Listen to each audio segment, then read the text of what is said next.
Parque Jose Marti lies overlooking the ocean in northwest Havana.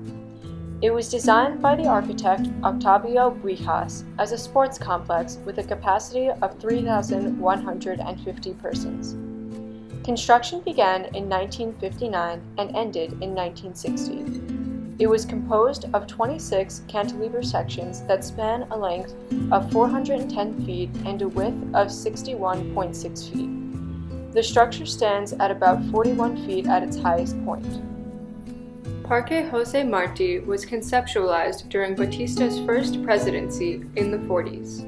The government aspired to build a state-of-the-art athletic facility in Havana that would be accessible to the younger generation of Cuba.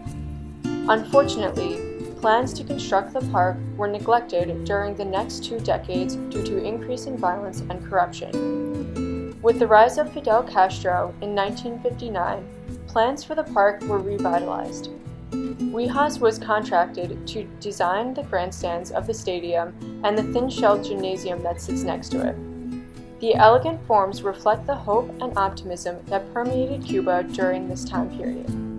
In total, the park has 5 zones: the stadium, gymnasium, parking lots, swimming pool, and children's areas.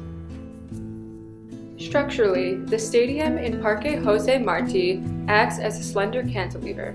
Initially, the global stability of the structure was analyzed for 1 unit of the cantilever. The main load on the structure is its self-weight, which acts at an eccentricity with respect to the vertical support and creates an overturning moment. The overturning moment is resisted by the stadium seating itself, which acts as a buttress. The column has both vertical and horizontal reaction forces, which help resist the self-weight of the structure. The column and buttress combined resist the overturning moment induced by the self-weight. To start the analysis, it was necessary to determine the boundary conditions of the structure. Due to the slenderness of the leg and the compression member, the connections to the ground were assumed to be pinned. Exposed rebar did not indicate the presence of a moment-resisting connection at the junction of the compression leg and the cantilever unit, marking this as a likely pinned connection as well. The structure can therefore be modeled as a 3-hinged arch. Graphic statics is a geometric means to determine and illustrate reaction forces in the structure. The magnitudes of the forces are represented by the length of the arrows, and the slopes represent the real directions of the reaction forces.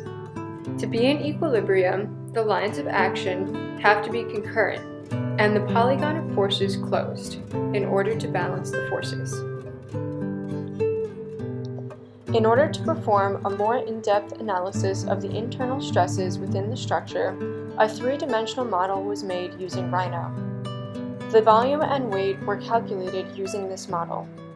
In addition, the centroid line, along with perpendicular sections, were found in order to analyze the stress distribution in the structure. However, 3D models show that both the vertical leg and compression member are too thin to create lateral stability. The unit of the stadium are most likely poured in pairs, in order to ensure stability. A horizontal beam spans the length of the stadium, connecting the individual units and providing additional lateral stability.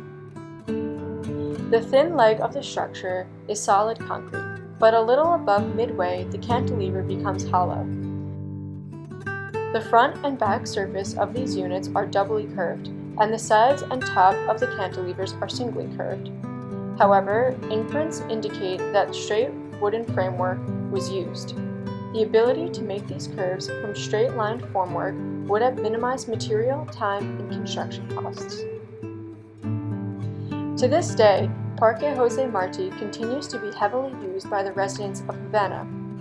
On a given afternoon, dozens of people can be spotted enjoying the space that the complex offers. Upon a recent visit, it was discovered that the structure is in a state of repair and restoration. The stadium was fenced off to the public, and sections of it appear to have already been redone.